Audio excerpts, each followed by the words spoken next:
오늘은 누가복음 강의 쉬운 5번째 시간으로 누가복음 12장 35절에 48절을 통해서 기다리는 자들에게라는 제목으로 하나님의 말씀 증거하도록 하겠습니다. 기다림이란 무엇인가? 그것은 무엇을 기다리느냐에 따라서 차이를 가지게 되었습니다. 예를 들면 좋아하는 사람을 기다리면 그 기다림은 설레임이나 기대가 될 수 있겠습니다. 반면에 이제 학창 시절 선생님들이 앞에서부터 이제 한 명씩 이렇게 체벌을 할 때 내 순서가 다가올 때 그 기다림이란 두려움이나 긴장이라고 표현할 수 있겠죠. 성경은 우리를 향해서 하나님과 우리 사이는 약속을 맺었고 우리는 그 약속을 기다리는 사람들이다라고 표현을 하고 있습니다. 그 약속은 이렇게 단순하고 명확하게 얘기를 한다면 바로 예수 그리스도입니다.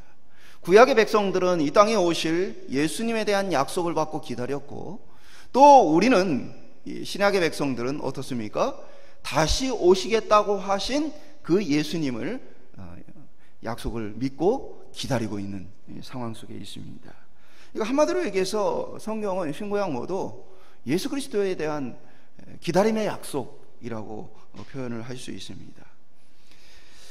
오늘 어떻게 보면 많은 사람들이 이 기다림의 약속을 잘못된 마음과 생각을 가지고 기다리는 모습을 좀 보게 되어집니다. 특별히 이제 과거 또 현재에도 많이 있는데 잘못된 종말 신앙으로 인해서 예수 그리스도의 다시 오심을 굉장히 두렵고 굉장히 어떻게 보면은 피하고 싶은 긴장으로 기다리고 있는 사람들을 많이 보게 되어집니다. 그런데 이 기다림이란 성경이 말하고 있는 것은 우리 편에서는 사랑하는 주님이 우리의 눈물과 수고를 닦아주기 위해 오시는 바로 만남입니다. 그러니까 이 기다림이란 건 뭡니까? 설레이고 빨리 오기를 바라고 열망하게 되어지는 그런 기다림이 그리스도인의 정상적인 기다림입니다. 그런데 이제 믿지 않는 자들에게는 사실은 이 시간은 하나님의 심판이 임하는 바로 그러한 만남이 되어집니다. 그렇기 때문에 그들에게 이 기다림은 사실 기다리지도 않지만 이들에게는 어떻게 보면 공포와 두려움의 긴장의 기다림이라고 우리가 표현을 할 수 있습니다. 그런데 이 잘못된 종말 신앙은 주님을 사모함으로 간절히 기다려야 될 하나님의 백성들로 하여금 마치 믿지 않는 자와 같이 두려움과 공포로 그리고 긴장으로서 그것을 기다리게 하는 것에 문제가 있는 것이죠. 종말을 얘기하면서 지나치게 두려움과 공포를 조장하는 것은 자신들의 목적과 이득을 위해 사실 그렇게 하는 것입니다. 우리를 위하여 자기 몸을 십자가에 내어주신, 자신의 사랑을 우리에게 몸소 증명해 주신 그 주님에 대한 잘못된 생각과 잘못된 관점은 사실은 그들이 하나님 앞에 구원받지 못한 백성이라는 사실을 더 분명하게 보여주는 증거이기도 합니다. 오늘 예수 그리스도를 믿는다, 그리스도인이다 라고 말하면서도 불구하고 안타깝게도 많은 사람들은 그리스도의 이 약속을 잊고 살아갑니다. 다시 오시겠다는 약속을 기억하지 않고 살아갑니다. 그래서 마치 이 땅의 삶이 전부인 것처럼 살아가는 그리스도인들이 참 많이 있습니다. 그러면서 영혼에 대한, 하나님의 약속에 대한 생각에는 큰 관심이 없는 그리스도인들이 이 땅에 많이 있습니다. 우리는 지난 시간 말씀들을 통해서 이러한 사람들의 이 세속적인 이 특징들을 살펴봤습니다. 예수님은 그들 향해 경고하셨습니다. 먼저 바리새인들은 겉으로는 영원한 것을 추구하는 것처럼 보여지지만 사실 그 내면은 하나님에 대한 관심이 사실 없던 것이죠. 자신들이 누리는 권세, 존경, 그리고 권력에 대한 마음들, 또 돈에 대한 마음들로 그들이 부패해 있는 모습을 예수님께서 지적하셨습니다. 또 어떠한 사람들은 탐심으로 그 마음이 가득 차서 이 땅에서 잘 먹고 잘 사는 것으로 가득 차 있는 그 마음에 대해서 예수님 지적하시기도 합니다. 또 어떤 사람들은 이 세상에 대한 염려와 걱정, 근심으로 가득 차 있는 그 마음을 예수님께서 지적하시기도 합니다. 이러한 사람들은 하나같이 이 땅의 삶이 전부인 것처럼 살아가는 사람들이고 하나님의 약속을 기억하지 못하고 하나님을 기억하지 못한 채 살아가는 사람들입니다. 이러한 이들을 향해서 우리가 지난 시간 함께 살펴봤던 말씀에는 하나님의 나라를 구해라 라고 예수님께서 그들에게 대책을 말씀해 주셨던 것이죠. 당시 유대인들에게 이 하나님의 나라라는 것은 어디에 임한다라는 것이 아니고 자신들에게 올 것이기 때문에 그들은 때를 기다렸습니다.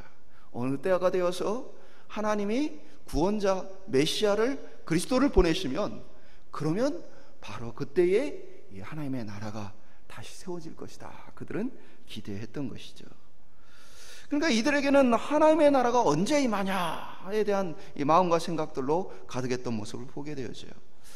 예수님의 말씀을 듣고 있던 이 유대인들은 그런 생각을 가지고 있었던 것이죠. 하나님의 나라가 언제일까?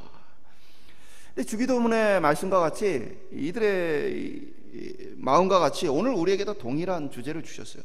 하나님의 뜻이 이루어진 것과 같이 땅에서도 하나님의 뜻이 이루어지기를 구해라. 우리에게 말씀하신 것과 같이 우리 역시도 하나님의 때가 오기를 간절히 기다리고 사모하는 것입니다.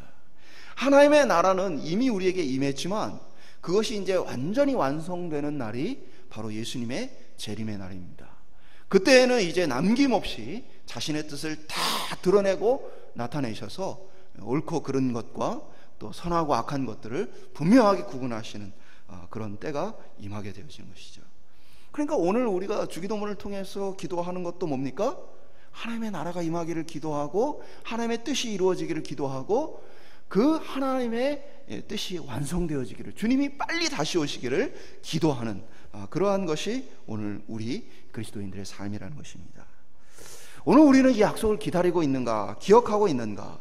약속을 따라서 정말 그것을 준비하고 있는가? 오늘 저와 여러분이 오늘 예수님의 이 말씀을 따라서 다시 오시겠다는 그 주님의 약속을 잘 준비하고 또 맞을 수 있기를 주님의 이름으로 축원드립니다. 첫 번째 한번 따라해 보겠습니다. 때를 알 수 없는 기다림. 먼저 주님은 우리를 향해서는 기다리는 사람들이라는 이 비유를 하십니다. 36절에 보면 너희는 마치 그 주인이 혼인집에 돌아와 문을 두드리면 곧 열어주려고 기다리는 사람과 같이 되라. 그러니까 예수님의 비유는 뭐였냐면 주인이 멀리 타지에 갔다가 돌아오는, 그때가 언제 돌아올지는 몰라요. 그런 상태에서 기다리는 종들과 같다라고 예수님 비유를 하고 있어요. 지금에야 교통수단이 발달했기 때문에 결혼식에 금방 다녀올 수 있죠. 그러나 과거에는 교통수단이 발달하지 않았기 때문에 그렇게 쉽게 결혼식에 참여하고 돌아올 수가 없었습니다. 오랜 시간이 걸렸죠. 그러니까 이제 우리의 아직까지도 있는 문화 중에 뭐가 있습니까? 초상을 치를 때의 장례 문화 같은 경우는 주로 요즘에 3일장을 치르게 되죠. 왜 3일장을 치릅니까? 소식을 듣고 사람들이 왔다 가는 데에 최소한의 시간이 3일인 것이죠. 그리고 필요하면 5일을 하는 것이죠. 그러니까 우리도 그랬던 것처럼 다른 세계의 문화들 속에서 동일합니다. 그럼 결혼식도 마찬가지죠. 결혼식 역시도 그 결혼식에 미리 초대되었던 사람들이 왔다가 돌아가는 데까지 시간이 굉장히 거리가 멀 수 있습니다. 그래서 결혼식 잔치도 그냥 한나절 하고 끝나는 것이 아니라 많은 시간을 이렇게 행했던 것이죠. 그리고 또 결혼식에서 오랜만에 만나는 이 지인들과 사람들을 만나면 또 한참 이야기를 나누고 삶을 나누고 교제를 하고 돌아오게 되어지기 때문에, 또 돌아올 때까지 이 시간도 많이 걸리기 때문에 사실 정확하게 어느 때에 오겠다라는 것이 예측대로 되어지는 것은 아닙니다. 그러니까 이 종들은 언제 주인이 돌아올지 모르는 상태에서 기다리게 되어집니다. 바로 그러한 기다림이 바로 주님의 약속을 기다리는 우리의 모습이다라고 말씀하신 거죠. 구체적으로 38절은 주인이 혹 2경이나 혹 3경에 이르러서도 종들이 그같이 하고 있는 것을 보면 그 종들은 복이 있으리라. 그러니까 2경, 3경에 주인이 돌아오는 것에 대한 비유를 드는데, 2경, 3경이 어떤 시간이냐면 당시 로마인들이 저녁 6시부터 아침 6시까지 이 시간을 넷으로 3시간씩 등분을 해서 1경, 2경, 3경, 4경으로 표현했습니다. 그래서 오늘 기록되어진 2경과 3경은 밤 12시부터 새벽 3시까지의 시간을 얘기합니다. 그러니까 가장 깊이 잠들어 있는 시간을 얘기하는 것이죠. 그러니까 이제 잠자기 전에 준비를 했다가 잠들기 때문에 처음 잠드는 시간, 또 아침에 일어나서 뭔가를 하기 전에 먼저 일어나서 하는 그 시간을 빼고 가장 사람들이 깊이 잠들 수 있는 이 시간, 그 시간에 주인이 돌아올 수 있다라는 이야기를 하는 것입니다. 근데 주인이 아직 집으로 돌아오지 않았기 때문에 이 종들은 잠을 자지 않고 기다리는 상황을 말씀하십니다. 언제 주인이 올지 모르기 때문에 이들은 허리에 띠를 띠고 등불을 준비하고 주인을 맞을 준비를 하고 있습니다. 그러니까 언제 주인이 올지 모른다라는 부분을 예수님 강조를 하신 거예요. 39절은 비유를 한 가지 더 듭니다. 너희도 아는 바니 집주인이 만일 도둑이 어느 때에 이를 줄 알았더라면 그 집을 뚫지 못하게 하였으리라. 그러니까 한 가지 더 비유를 든 거예요. 그것은 도둑이에요. 도둑이 도둑질을 할 때에 몇 시에 오겠다 하고 광고를 하고 오지는 않습니다. 예상하지 못한 시간에 와서 집을 털어서 가는 것이죠. 그와 같이 도둑과 같이 주님이 오시는 건 역시도 어느 때에 올 것인지 예고하지 않고 오시게 될 것이다 라고 이야기를 하는 것입니다. 40절은 이 모든 비유를 통해서 예수님 하고 싶은 말씀을 명확하게 정리를 하십니다. 그러므로 너희도 준비하고 있으라. 생각하지 않은 때에 인자가 오리라 하시니라. 생각하지 않은 때에 인자가 오리라. 그러니까 대부분의 이제 사이비 이단 이 종교들의 이제 종말론은 두 가지 중에 하나죠. 시간을 정해놓고 그때 온다. 또 다른 하나는 무엇입니까? 이제 얼마 안 남았다 라는 부분입니다. 이게 이제 사이비 종교들의 특징입니다. 왜 그렇습니까? 그 시간 동안 자신들의 이득을 위해서 자신들을 따르는 사람들의 것들을 강탈하기 위해서 그들을 헌신시키고 그들의 물질을 빼앗고 그들의 삶을 자기 마음대로 하기 위해서 얼마 남지 않았다라는 부분들을 강조합니다. 아이들하고 먼 거리를 가다 보면 아이들이 종종 이런 질문을 합니다. 얼마 남았어? 얼마 남았어? 계속 물어봅니다. 그러면 이제 아이들에게 어떻게 얘기를 합니까? 얼마 안 남았어? 얼마 안 남았어 하면서 조금만 더 참으라고 이야기하는 모습을 보게 되죠. 마치 그런 것이죠. 그러니까 이들은 얼마 안 남았다, 얼마 안 남았다 하면서 지친 사람들, 힘든 사람들에게 끝까지 헌신을 시키고 그 모든 것을 빼앗기 위해서 계속해서 강조를 합니다. 그러나 오늘 주님은 이렇게 말씀하십니다. 생각하지 않은 때의 인자가 올 것이다. 오늘 본문과 연결되어진 예수님의 다시 오심과 관련된 구절은 마태복음 25장에 나타나 있습니다. 거기에 보면 예수님 오실 때의 징조에 대한 부분들을 기록하고 있습니다. 우리가 잘 아는 것처럼 여러 가지 자연재앙을 비롯한 징조들이 일어나게 되어지고 또 그 안에서 예수, 내가 예수다 하는 적그리스도, 사실은 이 마귀가 가장한 그러한 이 마귀의 세력들이 그리스도인 척하는 거짓 그리스도들이 많이 나타나게 되어진다는 얘기를 주님 하십니다. 그것을 통해서 주님이 오고 계시다라는 징조다, 때가 얼마 남지 않았다는 징조다라고 주님은 말씀하십니다. 그럼에도 불구하고 오늘 본문에는 생각하지 않은 때에 오리라. 이 두 가지 말씀이 어떻게 조화가 되어집니까? 주님이 말씀하신 이 징조들은 주님이 올 것을 성도들로 하여금 깨어 있을 수 있도록, 그 약속을 기억할 수 있도록 주님께서 계속해서 이야기를 하시는 거예요. 그리고 그 일이 우리 삶 가운데 일어나는 것입니다. 근데 성경 전체를 보면 신약에 이 사도 바울이 사역하는 때에 보면 사도 바울이 종말과 관련된 표현을 많이 사용하는데 사도 바울이 살고 있던 그 시대가 바로 종말이라는 표현을 많이 씁니다. 그리고 그 시대에 이미 적그리스도들이 활동하고 있다는 표현을 씁니다. 그러니까 무엇이냐? 주님이 말씀하신 이 징조란 건 성도들로 하여금 주님이 오고 계시고 그렇기 때문에 깨어 있어야 한다라는 증거로서 우리에게 주신 일들이란 사실이에요. 이 일들이 일어나는데 점점 많이 일어나기도 하고 좀 줄어들기도 합니다. 그래서 세상적으로 보면 이 사이비 종교들과 관련해서 보면 지진, 기근, 전쟁 이러한 것들이 많이 나타나게 되어지면 꼭 종말론을 주장하는 사람들이 나타나게 되어집니다. 그러면서 종말이 얼마 남지 않았다. 그럼 코로나19 관련해서 있을까요, 없을까요? 있어요. 벌써 코로나19 관련해서 종말이 얼마 남지 않았다 하면서 말하는 사람들이 베리칩 이러한 것들이 666의 표시다라고 얘기하면서 요즘에는 심지어 그런 주장도 합니다. 출입할 때에 요즘에 이제 그 QR코드를 찍잖아요. 그 QR코드가 666 사단의 표다! 뭐 이렇게도 주장을 해요. 재밌어요. 처음에 물건을 살 때 찍는 바코드가 나왔을 때요, 그 바코드가 사단의 표다! 그렇게 주장을 했어요. 근데 좀 시간이 지나니까 이제 막 다른 것들이 막 나와요. 그러니까 이게 사실 본문은 그런 얘기를 하고 있는 게 아니었거든요. 그러니까 사람들은 자꾸 어떤 위기가 오고 어려움이 찾아오면 종말을 강조해서 자신의 뜻대로 사람들을 움직이려 합니다. 그러나 예수님 말씀하십니다. 생각하지 않은 때에 인자가 오리라. 징조를 보면서도 언제 올지 우리가 알 수 있어요? 없어요? 없어요. 왜? 징조는 계속해서 일어나고 있기 때문입니다. 지진이 일어나고, 기근이 일어나고, 전쟁이 일어나고, 질병이 일어나고, 적그리스도들이 일어나고, 수많은 일들은 오늘 우리 시대에도 계속 일어나고 있어요.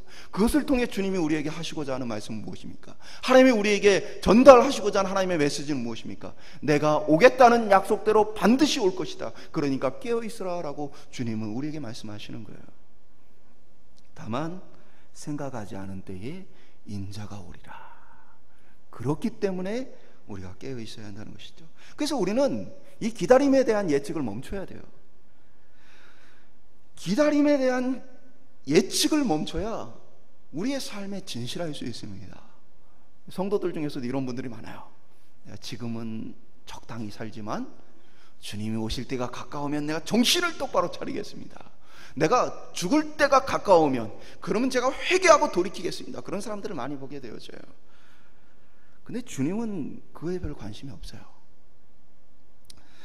예를 들면 이제 학생들이 이 공부를 하고 얼마나 공부를 열심히 했는가를 시험을 통해서 테스트를 하잖아요. 그럼 시험 날짜는 공개가 되어 있습니까? 안 되어 있습니까? 공개가 되어 있죠. 그러면은 이제 막 전날부터 막 열심히 시험 공부를 합니다. 우리가 이걸 전문용어로 뭐라 그러죠? 벼락치기라고 얘기를 합니다. 그래서 오시기 시험에 치르기 직전에 아주 열심히 해가지고 성적을 이제 받겠다는 것이죠.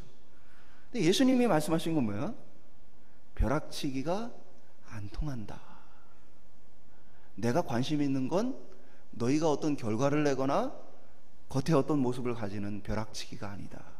세상 시험에서는 벼락치기가 몇 점의 점수를 올려줄지 모르겠지만 지금 영혼을 놓고 벼락치기해서는 안 된다는 얘기를 하시는 거예요. 왜냐하면 예수님이 원하시는 건, 하나님이 우리에게 원하시는 건 인생의 벼락치기를 통해서 반짝하고 어떤 헌신을 하고 결과를 내는 게 아니에요. 우리에게 원하시는 건 내면의 변화, 진실한 변화를 원하시는 겁니다. 예수님이 곧 오신다 해서 조장된 그 공포 분위기 때문에 뭔가 헌신을 하고 희생을 하는 게 아니고,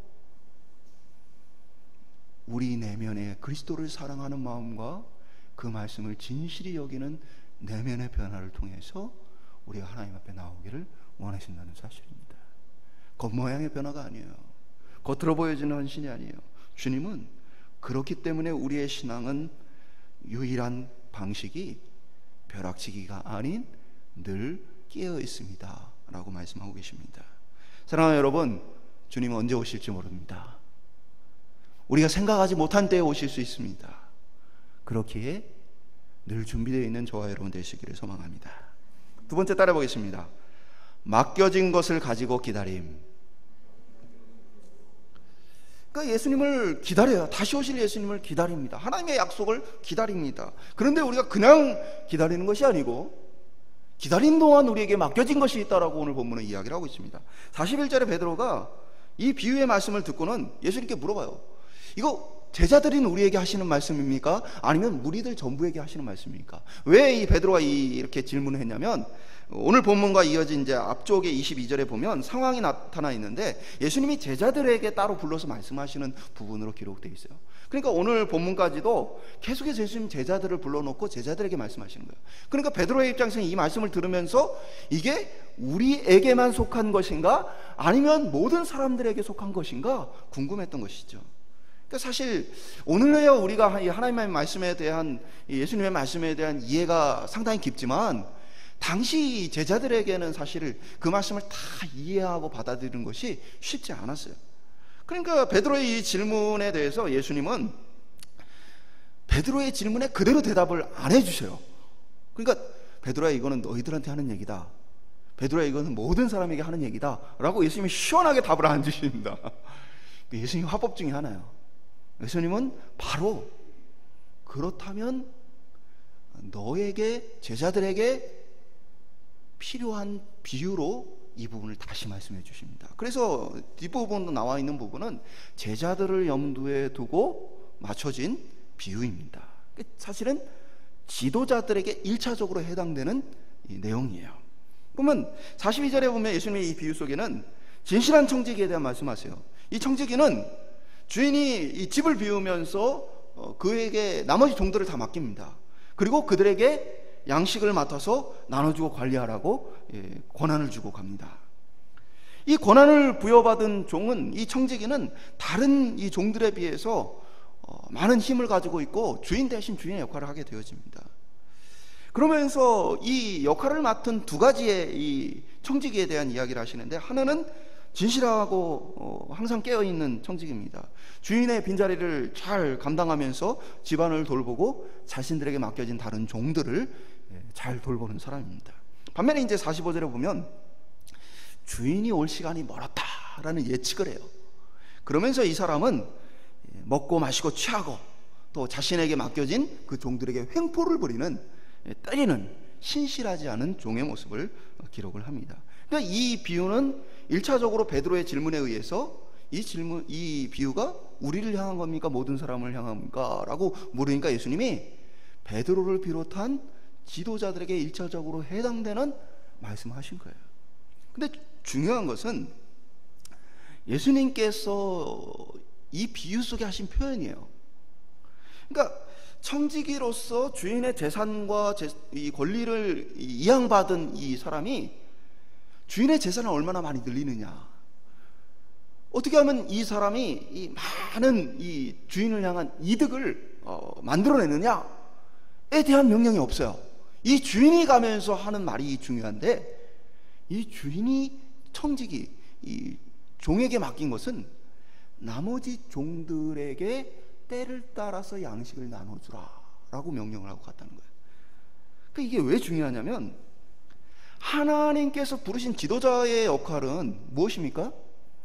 하나님 나라를 키우는 게 아니에요. 뭔가 하나님 나라에 유익되는 거를 빙자하는 게 아니고요. 뭘 맡겨준 거예요? 하나님의 종들을 잘 먹이고 돌보는 일을 맡겼던 거예요. 그러니까 의도적으로 예수님은 이 비유 속에서 지도자의 역할, 베드로를 비롯한 사도들의 역할에 대해서 이 부분을 강조하고 있는 거예요. 그들에게 맡겨진 자들에게 양식을 잘 나눠지는 일들, 자기 배를 불리지 않는 것. 그러니까 신실하지 않은 청지기는 뭡니까? 자기 배를 불려요. 그리고 횡포를 부립니다. 저는 이제 목회자로서 사실 보면 목사라는 이유로 자기 배를 불리고 성도들을 착취하고 성도들에게 횡포를 부리는 그런 모습을 많이 보게 되어집니다. 부끄러운 목회자들이 얼마나 많은지 몰라요. 최근에 막 여러 교회들의 문제가 일어나는데 목회자들의 잘못된 권위의식으로 말미암아 하나님의 영광을 가리는 일들을 많이 보게 되어져요. 그러한 이들은 사실 오늘 예수님의 비유 속에 신실하지 않은 청지기들인 것입니다. 진실한 청지기는 양식을 잘 나눠주는 자예요. 그 얘기는 사실은 하나님의 백성들을 잘 말씀으로 양육하고 그들의 영혼을 잘 돌보고 세워주는 것, 그것이 바로 하나님께서 지도자들에게 맡겨주신 권한이라는 것입니다. 저는 참 교회에서 좀 이런 거 안 해도 되겠다라고 생각하는 게 있어요. 뭐냐면 이게 제 9월에 생일이에요. 권사님 중에 한 분이 9월 생일인데 우리 떡이라도 해 먹어야 되는 게 아니냐 이렇게 얘기를 하셔요. 제가 사실 민망해요. 왜 그렇습니까? 교회에 어르신들이 많아요. 근데 젊은 목사의 생일을 목사라는 이유로 교회에서 따로 챙겨야 되는가? 저는 개인적으로 안 했으면 좋겠어요. 그냥 제가 마음은 먹었는데 꼼꼼하지를 못해서 못하고 코로나 때문에 못한 게 있는데, 한 달에 한 번 그냥 생일인 분들, 생신 맞으신 분들 저희가 함께 축하하고 뭐 케이크를 나눠 먹든지 아니면 그날 뭐 이렇게 점심 식사를 할 때 간식을 이렇게 제공한다든지 해서 온 교인이 함께 서로를 돌아볼 수 있으면 좋겠어요. 목사라는 이유로 따로 챙기고 돌아보지 않는 것이 필요해요. 우리는요, 이게 우리는 이게 당연한 거거든요. 옛날부터 교회 해왔기 때문에. 그런데요, 세상 사람들이 보면요, 그게 굉장히 이상해요. 지난 주 중에는 한 분으로부터 전화를 받았어요. 목사님, 험한 일 좀 하지 마세요 라고 전화가 왔어요. 그래서 이렇게 뭐 치우고 뭐 이런 거 하지 말라고 그러시는 거예요. 그래서 제가 이렇게 말씀을 드렸어요. 세상 사람들이 보면, 믿지 않는 사람들이 보면요, 나이 드신 집사님들, 권사님들 교회에서 수고하고 애쓰는데 젊은 목사가 아무것도 안 하고 있으면요, 세상에서 그 욕먹습니다. 맞아요. 그러니까 이 교회가 잘못된 권위로 말미암아 어떻게 보면 지금 잘못된 모습들이 일어난 거예요. 여러분이 저를 사랑하는 마음이 잘못되면 어떻게 되는 거예요? 제가 신실하지 않은 청지기가 되는 거예요. 오늘 우리에게 중요한 것이 있다면요, 주님의 말씀에 이 부분을 잘 새겨봐야 돼요. 저에게 맡겨진 역할들은 바로 말씀으로 잘 양육하고 여러분의 신앙생활을 잘 할 수 있도록 섬기는 일이에요. 그 일에 충실하면 되고 그 나머지에 대해서는 우리가 많은 신경을 쓸 이유가 없어요. 베드로를 비롯한 제자들에게 하나님의 나라의 지도자들은 그렇게 자기 백성을 잘 돌아봐야 한다. 주님이 그들에게 맡기신 그 역할들을 그들이 잘 감당해야 된다라고 말씀하셔요. 그러면 이 말씀은, 이 비유는 제자들, 지도자들에게 그들에게만 해당되는 것이냐? 그러면 또 그렇진 않아요. 48절 하반절에 보면 무릇 많이 받은 자에게는 많이 요구할 것이요 많이 맡은 자에게는 많이 달라 할 것이니라. 맡겨진 권한이 서로 다르다는 것이에요. 제자들에게는 그 양을 돌보는 일들, 하나님의 다른 종들을 돌보는 일들을 맡기셨기 때문에 이 얘기를 했지만, 동시에 각각의 모든 사람들도 뭡니까? 하나님으로부터 부여받은 능력이 있어요. 부여받은, 위임받은 권한이 있다는 것입니다. 그렇다면 하나님께서 우리에게 맡겨주신 것은 무엇이냐라고 묻는다면 그것은 우리의 모든 것이라고 얘기할 수 있어요. 우리의 건강, 물질, 인간관계, 재능, 우리의 삶의 배경, 모든 것들을 하나님께서 우리에게 맡겨주셨어요. 기다리는 자란 그 하나님이 맡기신 것에 대해서 충실하고 깨어있는 자입니다. 예를 들면 지난 시간에 가난한 자를 구제하는 것이 대표적으로 하나님의 나라를 구하는 것이고 하나님의 뜻을 행하는 것이다 라고 예수님 말씀하신 것과 같이, 그것은 일부분이에요. 그것과 같이 하나님의 맡기신 우리의 모든 것들에 대해서 그것을 가지고 충실하게 행하여 주인을 기다리는 것, 권한을 위임받은 모든 것을 통해서 하나님의 영광을 위해 사는 것, 이것이 바로 우리의 기다림이라는 사실입니다. 마지막으로 따라해 보겠습니다. 결산해야 하는 기다림. 예수님은 이 기다림에 결산이 있다고 말씀하십니다. 주인이 생각하지 않은 때에 오게 되어지면 우리가 해야 할 일은 허리띠를 띠고 등불을 켜고 기다리는 사람과 같이 준비되어 있어야 한다. 왜냐하면 갑자기 와서 주인의 잘했는가 못했는가, 기다렸는가 기다리지 않는가에 따라서 이 평가가 달라져요. 허리를 띈다는 것은 일할 준비를 했다는 의미예요. 당시에 이제 이 이스라엘 고대 근동의 옷이 흰 천으로 되어 있죠. 그래서 이 사람들이 겉옷으로 낮에는 활용을 했다가 저녁에는 그것을 풀어서 이불로도 사용을 합니다. 그러니까 이게 치렁치렁한 긴 천을 가지고 이제 활동하기는 어려워요. 그렇기 때문에 일을 할 때는 이 허리를 묶어서 활동하기를 편하게 하는 것입니다. 그러니까 이들은 밤 늦은 시간에 스스로 잠잘 준비를 하지 않고 여전히 일할 준비를 하고 주인을 기다리고 있는 모습을 기록하고 있는 것입니다. 이러한 종들이 주인에게 인정받는다라고 표현한 것이에요. 또한 예수님이 이어지는 비유 속에 진실한 청지기는 주인의 소유를 가지고 권한을 가지고 다른 종들을 잘 돌아보게 되어집니다. 반면에 신실하지 않은 종은 그것으로 자신의 유익을 구하다가 주인에게 벌을 받고 성경의 표현으로는 많이 맞으리라, 매맞는 표현으로 기록이 되어져 있습니다. 그러니까 이 모든 날, 주님이 오시는 날에는 뭐가 있다는 얘기예요? 결산이 있다라는 의미를 하고 있어요. 그냥 맡겨주고 신경을 안 쓰는 게 아니고 맡겨준 것에 대해서 주님 와서 결산을 할 것이다 라는 얘기를 하고 있는 것입니다. 그 결산을 우리는 심판이라고 표현할 수도 있습니다. 근데 우리는 이 결산의 공평함을 좀 생각해 볼 필요 있어요. 주님의 이 결산의 원리는 많이 받은 자에게 많이 요구할 것이다 라는 결산의 원칙을 이야기하십니다. 이것이 하나님의 공평함입니다. 세상이 말하는 공평함은 어떤 거예요? 똑같이 나눠주는 거예요. 공평하다는 얘기는 똑같다는 의미라고 생각을 해요. 근데 그건 사실 공평함이 아닐 수 있어요. 하나님의 공평함은 똑같이 나눠주는 게 아니라 서로 다르게 나눠주고 나눠준 것만큼을 기준으로 요구하시는 것이 하나님의 결산의 공평함이에요. 그러니까 이 공평함을 따라 보면 우리는요, 하나님께 받은 것이 다 다를 수 있어요. 근데 뒤집어서 생각을 해보면 만약에 하나님이 우리에게 똑같이 나눠줬다고 생각해 보세요. 그러면 어떨 것 같아요? 좋을 것 같으세요? 그러면요, 인간의 평가가 신랄해집니다. 예를 들면 우리의 가진 재산, 우리에게 주어진 건강, 우리에게 주어진 가정의 어떤 배경, 인간관계의 배경, 우리의 성품, 재능, 모든 것이 똑같이 주어졌다고 생각해 보세요. 그러면 평가가 됩니까? 안 됩니까? 바로 평가가 됩니다.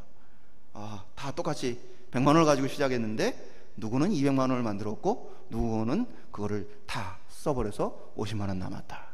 정확한 평가가 되어집니다. 인간은 서로를 향한 평가, 서로를 향한 모든 비난과 공격이 멈춰지지 않을 거예요. 그러나 오히려 우리는 이 모든 하나님이 우리에게 주신 것이 서로에게 얼만큼 주어졌는지, 서로가 얼만큼 가졌는지를 알지 못합니다. 어떤 사람은 재능이 좀 더 뛰어나기도 하고 어떤 사람은 재능이 좀 부족하기도 합니다.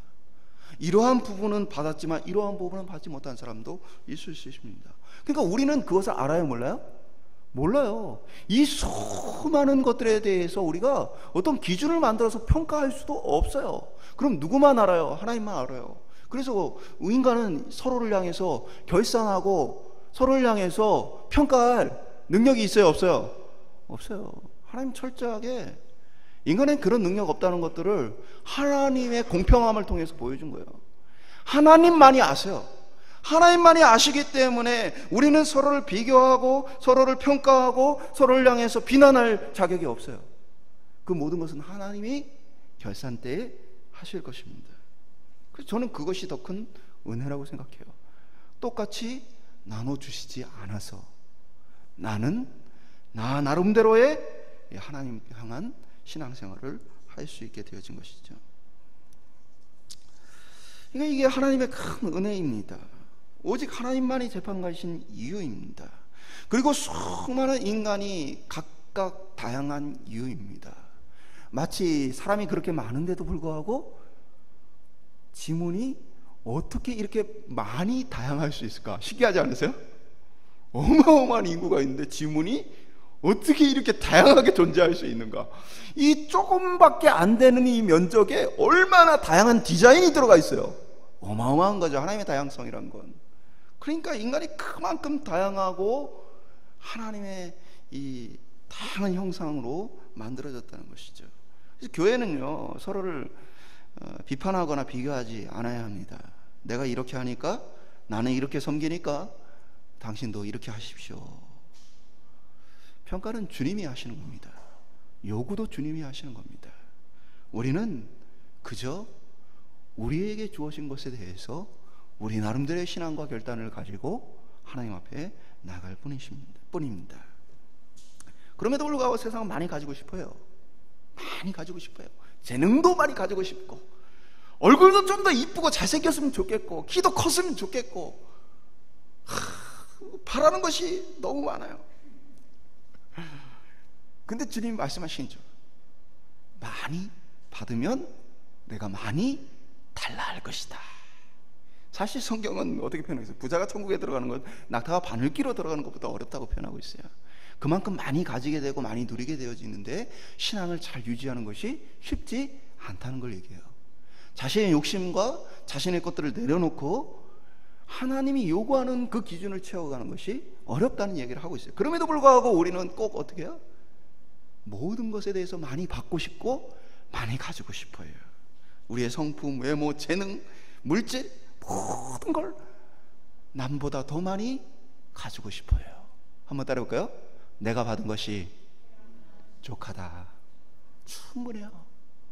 어떤 사람이 볼 때는, 남이 볼 때는 이 재능이 좀 부족하네, 남이 볼 때는 이게 좀 부족하네 라고 말할지 몰라요. 근데 하나님 보시기에는 뭐예요? 충분해요. 키도 충분하고, 얼굴도, 외모도 충분하고, 가진 재물도 충분하고, 성격도 남들이 볼 때는 큰 문제 있는 것처럼 보여도 주님 보시기에는 충분해요. 그 성격에 그만큼 참았으면 잘했다, 주님은 인정하세요. 그러니까 우리는 자꾸 나나 다른 것들을 기준 삼지만 주님은 우리에게 주신 걸 기준 삼기 때문에 주님 보시기에는 부족함이 없어요. 우리가 주님을 신뢰하고 살아간다는 건 바로 주님이 내게 적게 주시면 적게 주신 대로, 많이 주시면 많이 주신 대로 내가 그것을 따라 살면 된다는 거예요.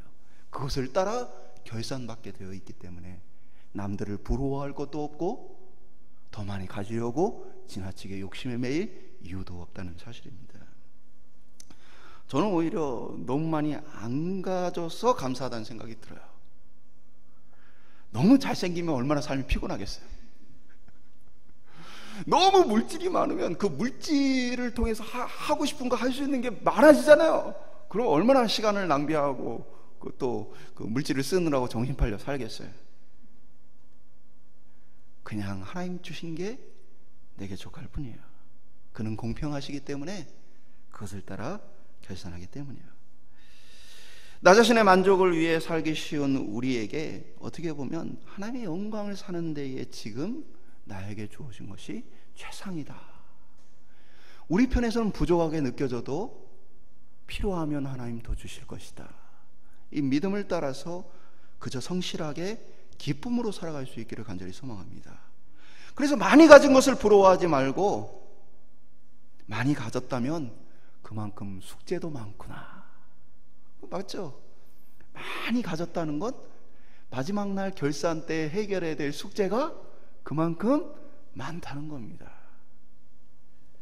오늘 저희들 가운데에 하나님이 내게 주신 것에 대해서 결산할 날이 있다는 사실을 기억하고 그것에 대해서 하나님의 영광과 부르심을 위해 귀하게 쓰임받고 칭찬 들을 수 있는 저희들 되길 소망합니다. 말씀 맺도록 하겠습니다. 우리는 약속을 따라서 다시 오실 그리스도를 기다리는 사람들입니다. 주님은 이러한 우리에게 여러 가지 권한을 주셨고 여러 가지 능력을 주셨습니다.